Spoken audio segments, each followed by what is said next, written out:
ᱟᱨ ᱢᱤᱫ ᱫᱷᱟᱣ ᱥᱟᱱᱟᱢ ᱠᱚᱜᱮ ᱡᱤᱥᱩ ᱢᱟᱨᱟᱝ ᱱᱚᱣᱟ ᱤᱭᱩᱴᱩᱵᱽ ᱪᱮᱱᱮᱞ ᱠᱷᱚᱱᱟᱜ ᱡᱤᱥᱩ ᱢᱟᱹᱥᱤ ᱜᱮ ᱥᱟᱹᱨᱤ ᱦᱚᱲ ᱥᱮᱨᱢᱟ ᱯᱩᱨᱤ ᱪᱟᱞᱟᱜ ᱟᱥ ᱤᱧ ᱟᱯᱮ ᱥᱟᱱᱟᱢ ᱠᱚᱜᱮ ᱱᱟᱭ ᱟᱨ ᱱᱟᱯᱟᱭ ᱛᱮ ᱢᱮᱱᱟᱜ ᱯᱮᱭᱟ᱾ ᱡᱟᱦᱟᱸ ᱯᱨᱚᱯᱷᱮᱥᱤ ᱠᱟᱱᱟ ᱡᱮ ᱩᱱᱤ ᱫᱚ ᱟᱡᱟᱜ ᱡᱤᱭᱚᱱ ᱮᱢ ᱮᱫᱟᱭ ᱤᱪᱪᱷᱟᱹᱛᱮ, ᱚᱠᱚᱭ ᱦᱚᱸ ᱵᱟᱠᱚ ᱦᱟᱛᱟᱣ ᱠᱟᱫᱟ ᱡᱳᱨ ᱠᱟᱛᱮ, ᱚᱠᱚᱭ ᱦᱚᱸ ᱵᱟᱠᱚ ᱦᱟᱛᱟᱣ ᱫᱟᱲᱮᱭᱟᱜᱼᱟ ᱟᱡᱟᱜ ᱡᱤᱭᱚᱱ ᱡᱳᱨ ᱠᱟᱛᱮ᱾ ᱩᱱᱤ ᱫᱚ ᱟᱡ ᱯᱟᱨᱯᱟᱥফᱩলি ᱯᱞᱟᱱᱞᱤ ᱡᱚᱛᱚ ᱠᱤᱪᱷᱩ ᱵᱟᱲᱟᱭ ᱠᱟᱛᱮ ᱵᱩᱡᱷᱟᱹᱣ ᱠᱟᱛᱮ ᱥᱚᱜᱮᱱ ᱨᱮ ᱟᱡᱟᱜ ᱱᱤᱡᱮᱨᱟᱜ ᱪᱮᱛᱚᱱ ᱚᱵᱚᱥᱛᱷᱟ ᱨᱮᱜᱮ ᱱᱚᱣᱟ ᱥᱤᱫᱽᱫᱷᱟᱱᱛᱚ ᱟᱬᱜᱚ ᱟᱠᱟᱱᱟᱭ ᱟᱨ ᱱᱚᱣᱟ ᱠᱟᱹᱢᱤ ᱦᱚᱨᱟ ᱞᱟᱹᱜᱤᱫ ᱛᱮ ᱦᱮᱡ ᱟᱬᱜᱚ ᱟᱠᱟᱱᱟᱭ ᱤᱥᱥᱚᱨ ᱵᱟᱵᱟ ᱤᱪᱪᱷᱟᱹ ᱯᱟᱞᱚᱱ ᱠᱷᱟᱹᱛᱤᱨ᱾ ᱚᱱᱟ ᱞᱟᱹᱜᱤᱫ ᱟᱡᱟᱜ ᱟᱯᱥᱳᱥ ᱵᱟᱹᱱᱩᱜᱼᱟ, ᱪᱮᱫᱟᱜ ᱥᱮ ᱱᱚᱣᱟ ᱟᱹᱰᱤ ᱠᱚᱴᱷᱤᱱ ᱠᱟᱹᱢᱤ ᱠᱟᱱᱟ᱾ ᱢᱮᱱᱠᱷᱟᱱ ᱱᱚᱣᱟ ᱠᱚᱴᱷᱤᱱ ᱠᱟᱹᱢᱤ ᱦᱚᱸ ᱯᱨᱚᱵᱷᱩ ᱡᱤᱥᱩ ᱠᱚᱨᱟᱣ ᱞᱟᱹᱜᱤᱫ te ᱥᱮ ᱚᱱᱟ ᱠᱚᱴᱷᱤᱱ ᱠᱟᱹᱢᱤ ᱥᱚᱢᱟপ্ত ᱞᱟᱹᱜᱤᱫ ᱛᱮᱜᱮ ᱟᱬᱜᱚ ᱦᱮᱡ ᱟᱠᱟᱱᱟᱭ᱾ ᱟᱨ ᱚᱱᱟᱜᱮ ᱱᱚᱰᱮ ᱵᱚᱱ ᱯᱟᱲᱦᱟᱣ ᱫᱟᱲᱮᱭᱟᱜᱼᱟ, ᱡᱟᱦᱟᱸ ᱫᱚᱵᱚᱱ ᱯᱟᱲᱦᱟᱣ ᱟᱠᱟᱫᱟ ᱢᱤᱫᱴᱤᱡ ᱚᱝশᱚ ᱚᱱᱟ ᱟᱭᱡᱟᱭᱟ ᱵᱷᱟᱵᱟᱫᱤ ᱯᱩᱥᱛᱚᱠ ᱨᱮ ᱪᱮᱯᱴᱟᱨ 53 ᱨᱮᱭᱟᱜ ᱵᱷᱟᱨᱥ 5 ᱠᱷᱚᱱ 12 ᱚᱱᱟ ᱢᱤᱫᱴᱮᱡ ᱯᱟᱲᱦᱟᱣᱤᱧ ᱠᱷᱚᱡᱚᱜᱼᱟ, ᱡᱟᱧ ᱯᱟᱲᱦᱟᱣᱮᱫᱟ ᱡᱚᱛᱚ ᱞᱟᱹᱜᱤᱫ ᱜᱮ᱾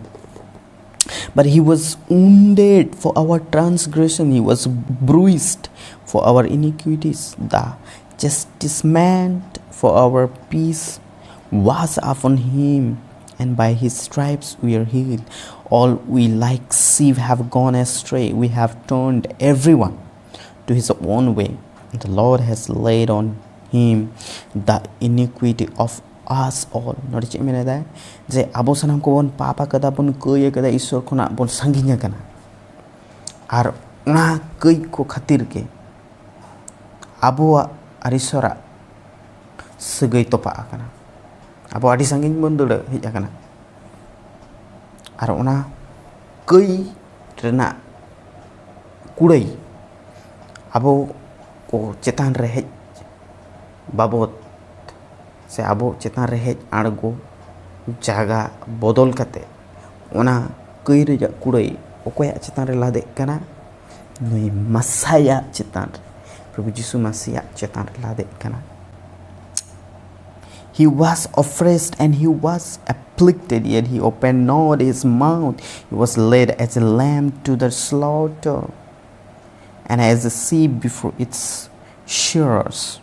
is silent, so he opened not his mouth. ᱱᱚᱰᱮ ᱢᱮᱱᱮᱫᱟᱭ ᱡᱮ ᱯᱨᱚᱵᱷᱩ ᱡᱤᱥᱩ ᱩᱱᱤ ᱵᱷᱮᱲᱟ ᱞᱮᱠᱟᱭ ᱢᱚᱪᱟ ᱠᱚ ᱪᱩᱯᱪᱟᱯ ᱠᱟᱛᱮ ᱛᱤᱸᱜᱩ ᱟᱠᱟᱱᱟᱭ ᱟᱨ ᱞᱟᱦᱟ ᱤᱫᱤᱜ ᱠᱟᱱᱟᱭ ᱚᱠᱟ ᱥᱮᱫ? ᱚᱱᱟ ᱥᱟᱢᱟᱝ ᱥᱮᱫ ᱡᱟᱦᱟᱸ ᱨᱮ ᱟᱡ ᱠᱚ ᱢᱟᱜ ᱜᱮᱭᱟ᱾ ᱟᱨ ᱚᱱᱟ ᱢᱟᱹᱜᱤᱡ ᱡᱟᱦᱟᱸᱭ ᱛᱤᱸᱜᱩ ᱟᱠᱟᱱᱟᱭ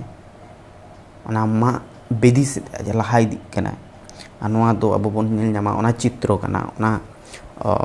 ᱪᱷᱚᱵᱤ ᱠᱟᱱᱟ ᱡᱟᱦᱟᱸ ᱫᱚ ᱵᱚᱱ ᱧᱮᱞ ᱧᱟᱢᱟ ᱯᱨᱚᱵᱷᱩ ᱡᱤᱥᱩ ᱡᱚᱠᱷᱚᱱ ᱠᱚ ᱪᱟᱵᱩᱠ ᱠᱚ ᱢᱟᱨᱟᱭ ᱠᱟᱱ ᱛᱟᱦᱮᱸᱫ, ᱛᱷᱩᱛᱩᱣᱟᱭ ᱠᱟᱱ ᱛᱟᱦᱮᱸᱫ ᱠᱚ, ᱵᱟᱡᱮ ᱵᱟᱡᱮ ᱠᱟᱛᱷᱟ ᱠᱚ ᱢᱮᱱᱟᱭ ᱠᱟᱱ ᱛᱟᱦᱮᱸᱫ, ᱞᱩᱜᱽᱲᱤ ᱠᱚᱠᱚ ᱚᱪᱚᱜᱮᱫ ᱛᱟᱦᱮᱸᱫ, ᱵᱚᱦᱚᱜ ᱨᱮ ᱠᱟᱸᱴᱟ ᱨᱮᱭᱟᱜ ᱢᱩᱠᱩᱴ ᱠᱚ ᱦᱚᱨᱚᱜ ᱟᱭ ᱠᱟᱱ ᱛᱟᱦᱮᱸᱫ, ᱟᱨ ᱠᱨᱚᱥ ᱠᱚ ᱞᱟᱫᱮᱭᱟᱭ ᱠᱟᱱ ᱛᱟᱦᱮᱸᱫ ᱛᱟᱨᱮᱱ ᱨᱮ, ᱟᱨ ᱫᱟᱞ ᱫᱟᱞ ᱛᱮ ᱚᱱᱛᱮ ᱠᱚ ᱤᱫᱤᱭᱮ ᱠᱟᱱ ᱛᱟᱦᱮᱸᱫ ᱚᱠᱟ ᱥᱮᱫ? ᱠᱟᱞᱵᱮᱨᱤ ᱯᱟᱦᱟᱲ ᱪᱮᱛᱟᱱ ᱨᱮ, ᱟᱨ ᱚᱸᱰᱮ ᱜᱩᱡᱩᱜ ᱞᱟᱹᱜᱤᱫ ᱛᱮ, ᱠᱨᱚᱥ ᱨᱮ ᱴᱷᱚᱠᱟ ᱞᱟᱹᱜᱤᱫ ᱛᱮ, ᱟᱸᱠᱟ ᱞᱟᱹᱜᱤᱫ ᱛᱮ᱾ ᱟᱨ ᱚᱱᱟ ᱠᱟᱛᱷᱟ ᱜᱮ ᱱᱚᱰᱮ ᱚᱞ ᱟᱠᱟᱱᱟ᱾ ᱟᱨ ᱟᱡᱟᱜ ᱢᱚᱪᱟ ᱵᱟᱭ ᱨᱟᱲᱟ ᱟᱠᱟᱫᱟ, ᱚᱸᱰे ᱨᱚᱦᱮᱫ ᱦᱚᱸ ᱵᱟᱭ ᱨᱚᱦᱮᱫ ᱟᱠᱟᱫ ᱠᱚᱣᱟ, ᱡᱟᱦᱟᱸ ᱦᱚᱸ ᱵᱟᱭ ᱞᱟᱹᱭ ᱟᱠᱚ ᱠᱟᱱᱟ ᱤᱧ ᱫᱚ ᱟᱲᱟᱜ ᱠᱟᱹᱧ ᱯᱮ, ᱪᱮᱫ ᱦᱚᱸ ᱵᱟᱝ᱾ ᱟᱡ ᱵᱟᱲᱟᱭᱟᱭ ᱱᱚᱣᱟ ᱪᱮᱫ ᱠᱚᱨᱟᱣ ᱪᱟᱞᱟᱜ ᱠᱟᱱᱟ, ᱟᱨ ᱱᱚᱣᱟ ᱠᱚᱨᱟᱣ ᱛᱮ ᱪᱮᱫ ᱵᱷᱟᱹᱜᱤ ᱦᱩᱭ ᱫᱟᱲᱮᱭᱟᱜᱼᱟ ᱱᱚᱣᱟ ᱫᱷᱟᱹᱨᱛᱤ ᱠᱚ ᱢᱟᱹᱱᱢᱤ ᱞᱟᱹᱜᱤᱫ ᱛᱮ, ᱟᱡᱟᱜ ᱚᱱᱟ ᱡᱷᱚᱛᱚ ᱜᱮ ᱵᱚᱦᱚᱜ ᱨᱮ ᱢᱮᱱᱟᱜᱼᱟ᱾ ᱟᱨ ᱱᱚᱣᱟ ᱡᱩᱫᱤ ᱠᱟᱹᱢᱤ ᱦᱚᱨᱟ ᱵᱟᱝ ᱯᱩᱨᱟᱹᱜᱼᱟ, ᱟᱵᱚ ᱤᱱᱠᱞᱩᱰᱤᱝ ᱤᱧ, ᱟᱵᱚ ᱡᱟᱦᱟᱸᱭ ᱠᱚ ᱱᱚᱣᱟ ᱵᱷᱤᱰᱤᱭᱳ ᱵᱚᱱ ᱧᱮᱞᱮᱫᱟ, ᱱᱚᱣᱟ ᱠᱞᱤᱯ ᱵᱚᱱ ᱧᱮᱞᱮᱫᱟ, ᱟᱯᱮ ᱦᱚᱸ ᱟᱨ ᱱᱚᱣᱟ ᱫᱷᱟᱹᱨᱛᱤ ᱨᱮ ᱥᱟᱱᱟᱢ ᱢᱟᱹᱱᱢᱤ ᱠᱚ ᱯᱟᱯ ᱨᱮᱭᱟᱜ ᱠᱩᱲᱟᱹᱭ ᱠᱷᱚᱱᱟᱜ ᱟᱨ ᱵᱟᱠᱚ ᱯᱟᱨᱟᱝᱜᱚᱛᱤ ᱠᱚ ᱧᱟᱢ ᱫᱟᱲᱮᱭᱟᱜᱼᱟ ᱱᱚᱣᱟ ᱠᱟᱹᱢᱤ ᱡᱩᱫᱤ ᱯᱨᱚᱵᱷᱩ ᱡᱤᱥᱩ ᱵᱟᱭ ᱠᱟᱹᱢᱤ ᱠᱮᱭᱟ᱾ ᱚᱱᱟᱛᱮ ᱯᱨᱚᱵᱷᱩ ᱡᱤᱥᱩ ᱟᱡᱟᱜ ᱢᱚᱪᱟ ᱦᱚᱸ ᱩᱱᱤ ᱵᱷᱮᱲᱟ ᱞᱮᱠᱟ ᱪᱩᱯᱪᱟᱯ, ᱡᱟᱦᱟᱸᱭ ᱵᱷᱮᱲᱟ ᱢᱟᱜ ᱞᱟᱹᱜᱤᱫ ᱥᱟᱢᱟᱝ ᱥᱮᱫ ᱠᱚ ᱤᱫᱤᱭᱮ ᱠᱟᱱᱟ, ᱩᱱᱤ ᱵᱷᱮᱲᱟ ᱞᱮᱠᱟ ᱪᱩᱯᱪᱟᱯ ᱢᱮᱱᱟᱭᱟ᱾ ᱟᱨ ᱱᱚᱣᱟ ᱠᱚ ᱜᱷᱚᱴᱚᱱᱟ ᱡᱮ ᱜᱷᱚᱴᱟᱜ ᱠᱟᱱᱟ, ᱤᱥᱥᱚᱨ ᱵᱟᱵᱟ ᱠᱷᱚᱡᱚᱜ ᱠᱟᱱᱟᱭ যেন ᱱᱚᱣᱟ ᱜᱮ ᱜᱷᱚᱴᱟᱜ ᱢᱟ, ᱪᱮᱫᱟᱜ ᱥᱮ ᱱᱚᱣᱟ ᱫᱚ ᱜᱷᱚᱴᱟᱜ ᱞᱟᱹᱠᱛᱤ ᱠᱟᱱᱟ᱾ ᱪᱮᱫᱟᱜ ᱞᱟᱹᱠᱛᱤ ᱠᱟᱱᱟ? ᱯᱟᱯ ᱨᱮᱭᱟᱜ ᱠᱩᱲᱟᱹᱭ ᱫᱚ ᱧᱟᱢ ᱞᱟᱹᱠᱛᱤ ᱠᱟᱱ ᱜᱮᱭᱟ। ᱯᱟᱯ ᱨᱮᱭᱟᱜ ᱠᱩᱲᱟᱹᱭ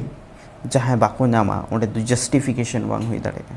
ओंडे दो सटीक जजमेंट बांग हुई दाड़ेगा उदाहरण हिसाब तीन ले लगे आलिंग बार बोया मेना आलिंगा आर मी परिवार रे हो बार बोया मेना किना इनी बोया मी कते उनी मी बोया मा तोपा के हटो और उनी जहाँ बोया ताहे दो होए ना उनी एकला राह एदाय और खोजो कनाय नोआ जहाँ पापे कमिया कदाय नोंकान मा तोपा कदिया जी बोया उनिया जाते साजा हुयुमा और उना साजा लागिद उनी बोया अपीलेदाय कोर्ट रे हेजनाय कोर्ट रे जज मेनाय और जजमेंट जुदी कोर्ट बाय एमाय साजा जहाँ नोआ पापे कमिया कदाय ताहले ओंडे जस्टिफिकेशन बांग हुयुआ उनी जुदी जज जुदी इनका गे आड़ा गिड़ी जाए खरीचाय केस जे नोआ दो नुई दो बांग कनाय जहाँ नोआ कमिया कदाय होयतो मेन केदाय जज जे उना दो एक्सीडेंटली हुया कना नोआ दो पर्पसफुली बांग हुया कना तो घटना दो ओना दो बांग कना रियल घटना दो पर्पसफुली के हुया कना ओना पर्पसफुली घटना लगी कई रेजा कुड़ाई नाम लागती कना और ना कई रेजा कुड़ो दो कोई नाम लागती कना नुई बोया जहाँ इन बोया चला करते उनी बोया फोटो मा तोपा करते हैं तो नुआ क्षेत्र इनके के अब जबन पापा कथा पाप रेजा साजा तो नाम लागती कना और ना पाप रेजा कुड़ाई नाम हो लागती कना ओना पाप रेजा कुड़ाई दो नुआ कना गज और ओना गज लगी ते आबोना जायगा रे प्रभु यीशु मसीह सामांगा कना लहा कना और उनी आबोना ओना कुड़ाई नाम लगी ते लहा इदी कना चला कना और ईश्वर बाबा